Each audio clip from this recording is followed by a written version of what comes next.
زندگانی خسته‌ام کرد، ناتوانی خسته‌ام کرد، خسته جانی خسته‌ام کرد. مادرا یک کف دعا کن، مادرا یک کف دعا کن. خسته جانی خسته‌ام کرد، مادرا یک کف دعا کن، مادرا یک کف دعا کن.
سر تعظیم فرود میاریم به نام مبارک مادران عزیز ارجمند و طوری که معلمه عزیز این ترانه رو در وصف مادران، مادر یک هفت دعا کن سرایدن، خیلی باور کنید تاثیر بخش و من گمان میکنم شما هم بیننده عزیز از اون طرف دوربین راحت برداشتید از این و من نیز پیگیری میکنم همین مصرع ها رو و میگم که عزاده خود ستم نبینی مادر، در زندگی روزی کم نبینی مادر، در خانه گرم خود کلانم کردی اندر عوضش علم نبینی مادر.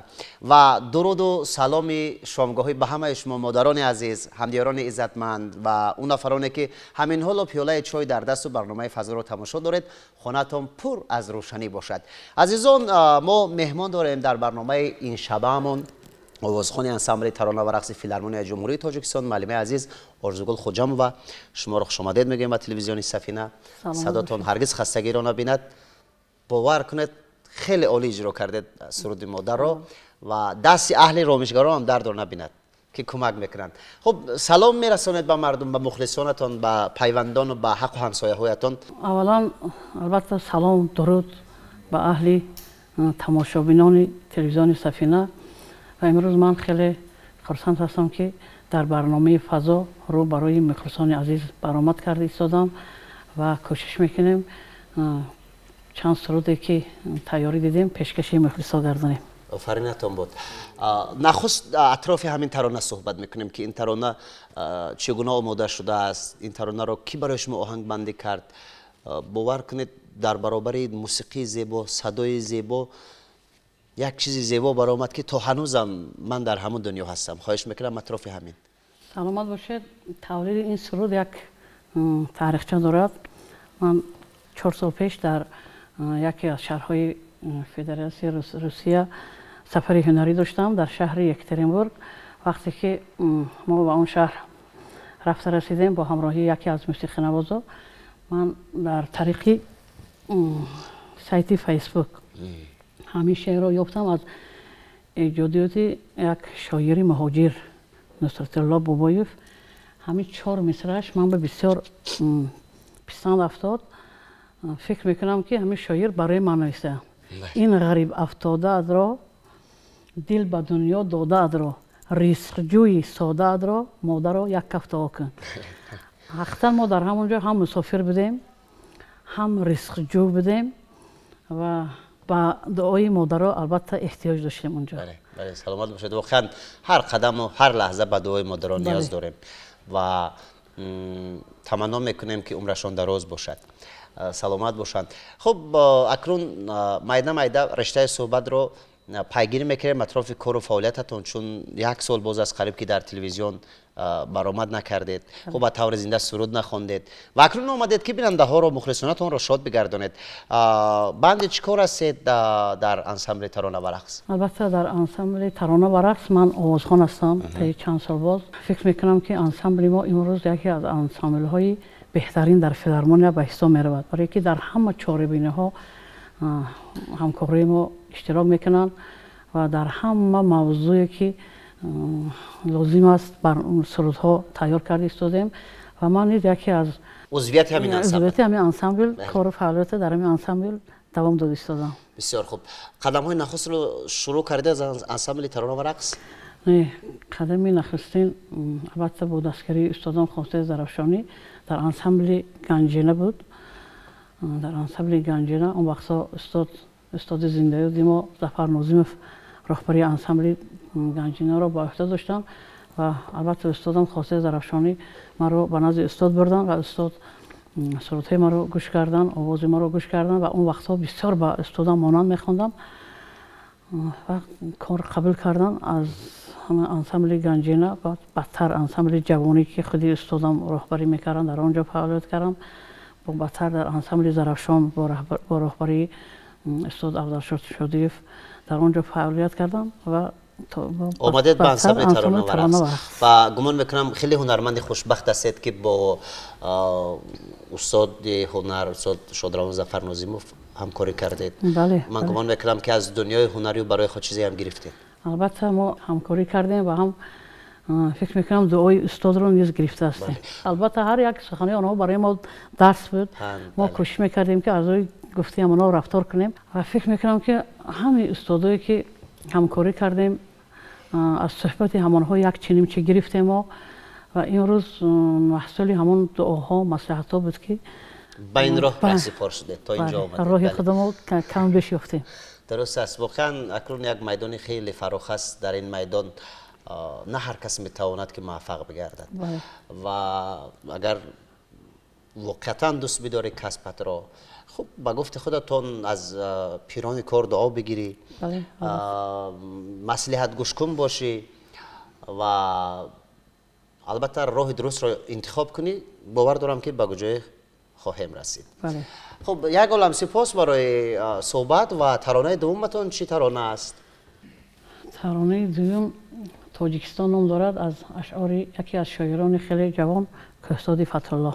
بسیار خوب. کهزاد فتح‌الله را خوب بشناسیم. ایشان کارمند تلویزیون یک تاجیکستان هستند، شبکه یکم، و قلم شاعری هم دارند، چند مجموعه هم دارند. خب اکنون دوستان عزیز، نخست سرود مادر که در وصف مادر اصلی همون سرایدن، اکنون سرود وطن تاجیکستان مادر رمزی همون صدا می‌دهد از جانب آوازخوان انسامبل ترانه و رقص فیلارمونی دولتی جمهوری تاجیکستان آرزوگل خوجامووا.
تشکر و واقعا با خاک و آب و دان این سرزمین اجدادی احترام داشتن دیگر این رسالت هر یک کدام ما است، از هنرمند سر کرده تا شاعر تا هر کسی که در هر کسب و کار است.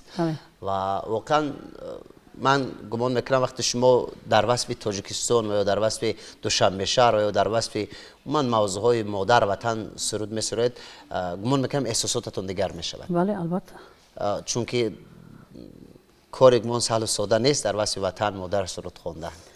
بله البته من یک شهروند شهر دوشنبه هستم، یکی از فرزند همین مادر عزیز تاجیکستان، یکی از ساکنان همین وطن هستم، تاجیکستان هستم. وطن تاجیکستان را چون مادر دوست می‌دارم، کوشش میکنم که در وصف تاجیکستان، در وصف وطن البته بهترین سرودها را خوانم و همین سرودی که من حاضر خواندم من در خانه زمزمه میکنم. همین هر یک سرود، هر یک شعر یک نمودی تربیت دارد. بله بله. و من در نزد نبیره های همین سرود رو میخوانم. الکی همین نبیره من همین سرود رو از بر کردگان. من فکر میکنم که با از نبیره من دیگر کودکا یاد میگیرن. اینم یک مهری همون کودکا رو به تاجیکستان، به وطن گرم کردن است. البته را و بدون شک هم در وصف وطن و مادر سرود خواندن به هنرمند الهام می آورد. بله البته. خب یک کار یک تازگی دیگر پیدا میکند. تشکر. اکنون گفتید مثلا زیادی مردم هم میدونند، مخلصانتون میدونند که با تاثیر هنر خاصیت ظرفشانی آمدید به این دنیای نهایت کلان. بله. دنیای هنر. و گفتید که یک زمان تنها میخواستم که به مانند اپای خاصیت سرود بخوانم و همین گونه هم بود. و چرا خاصیت یک بار مکتب خود را که صنف خود را کشید و مکتب نو بسازید؟ چگونه بود؟ چگونه شد؟ برای مکتب کشیدن هر یک هنرمند باید که یک خیلی زحمت کشد. فکر میکنم که من نوبسته از اون که امروز کم بیش موفق هستم، هنوز من شاگردم. هنوز من حالم آموختنم در کار. بله بله. برای که در همون نشستی که با استادا میشینیم بسیار یک نشستای خوب، صحبتای خوب میشود. فکر میکنم که هنوز کوچک. خب چی مصلحت میدادن اپای خاصیت به شما وقتی که هنوز نو قدم گذاشتید به عالم صنعت؟ البته استادم خیلی دستگیری کردن، دانشکده صنعت تمام کردم و در انتخاب سرودها البته یاردم میکنن، دستگیری میکنن. مثلا چی میگوید مثلا در مورد این نازکی‌های صنعت که هنرمند باید چه خصلت‌ها داشته باشد؟ آواز همه آواز دارد، نه که آواز استفاده بردن در کار. همین تا حاضر استادم میگه که شما هنوز آواز استفاده بردن نمیتونید. مقصد که از روی آواز کار نمیکنید یا که به حوصلگی میکنید. هنوز همین کمبودی‌های در روی من میگن و گرچند که من امروز مثال یک راه اسلوب خودم دارم یا که مختصر خودم دارم، هنوز استادم از من کمبودی منو مثال آشکار میکنن و کمبودی من رو حس میکنن. فقط استادم حس میکنن همین چیزا رو و من همین چیزا البته وقتی که در من میفهمونن من کوشش میکنم که اصلاح کنم. و در موضوع همین انتخاب شعر بسیار خیلی میپرسم یا که یک جا گوش کنن. البته گپ میزنن که فلان شعر فلان جاش نادرست خوندید یا که باید که این خیلی میخوندید.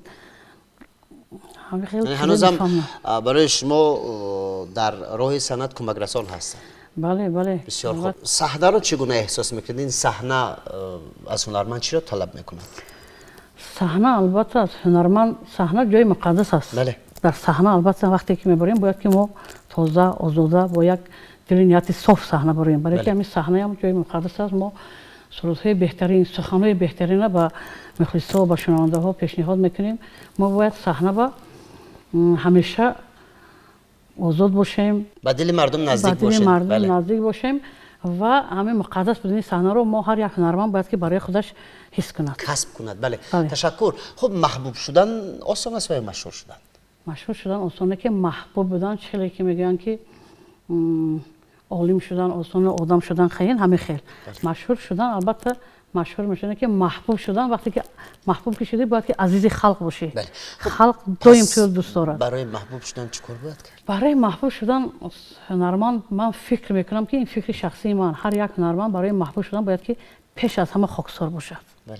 خاکسار. وقتی که خاکسار باشی توی مردم قبول میکنن. برای محبوب بودن، محبوب شدن باید که خاکساری همه پیشی خود کنن و ترتیب انتظام، البته با چیزی بلند خوندنم. بله.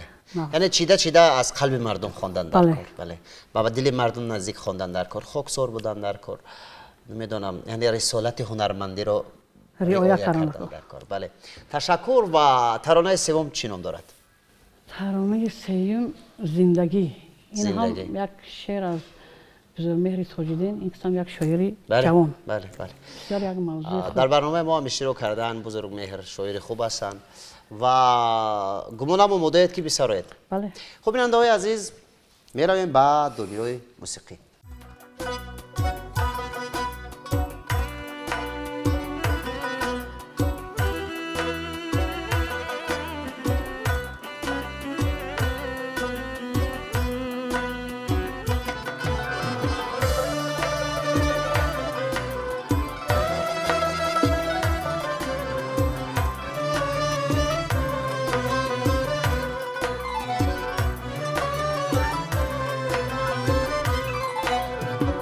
فصلی سبز و زرد دارد زندگی، روزی گرم و سرد دارد زندگی.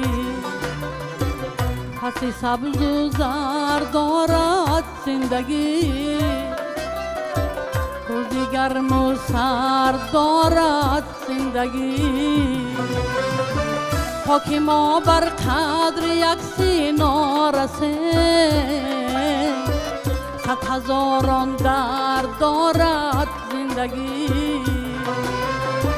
خاک ما بر قدر یک سینا رسه، صد هزاران درد دارد زندگی.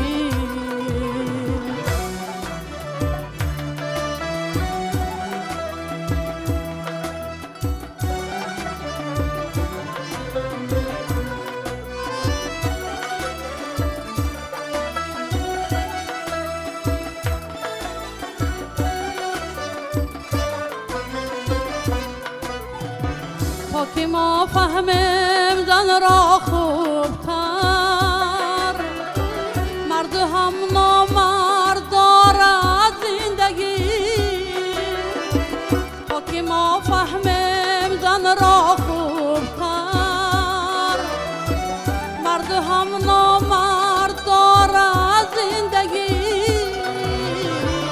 روی ما هش نوری پاکی شب فرو، روی راهش گرد دارد زندگی. روی ماهش نور پاکی شب فرو، روی راهش گرد دارد زندگی.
مرد هم نامرد دارد زندگی، مرد هم نامرد دارد زندگی.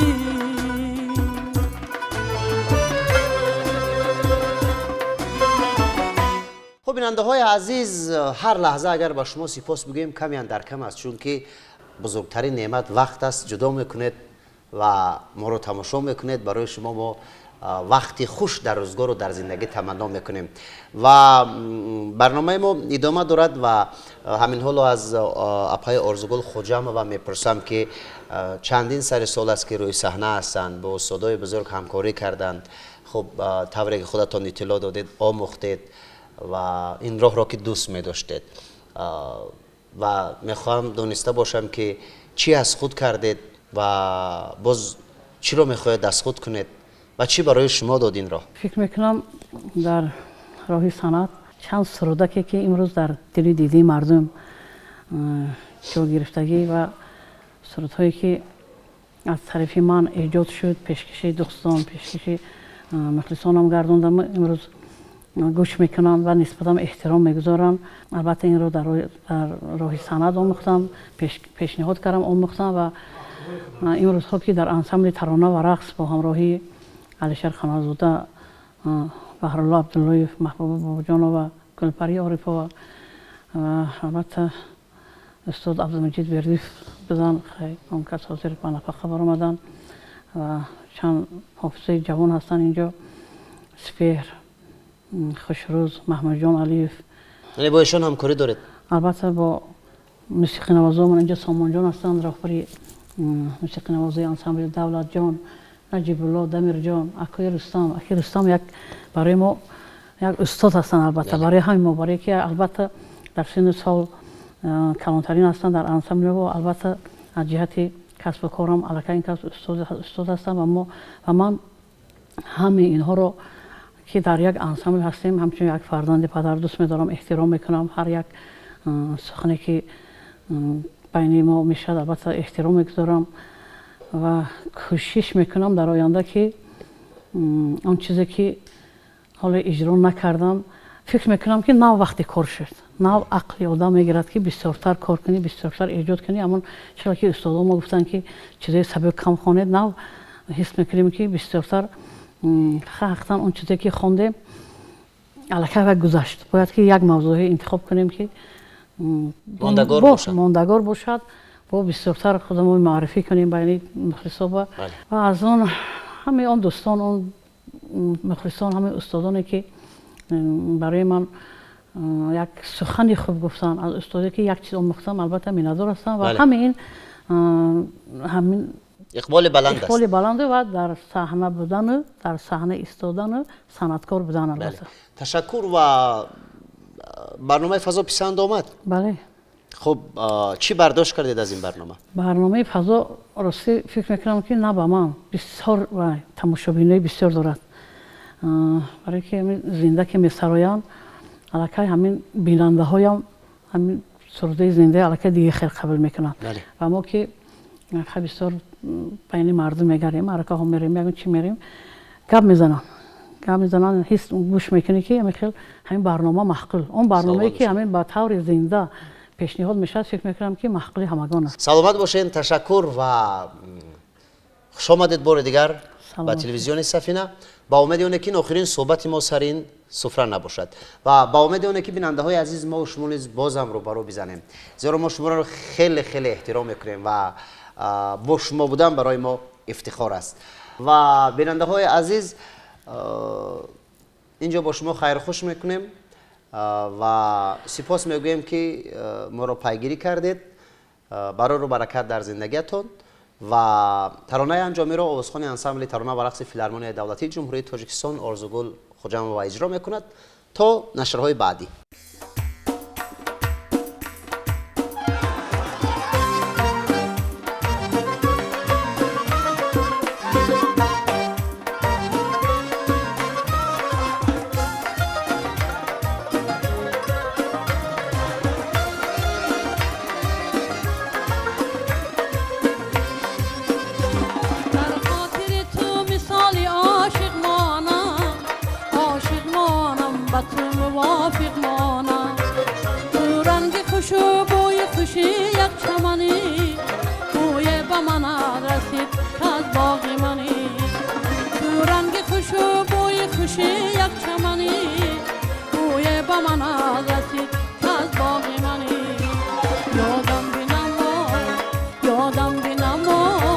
یادم بینم و همیشه یادم بینم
تو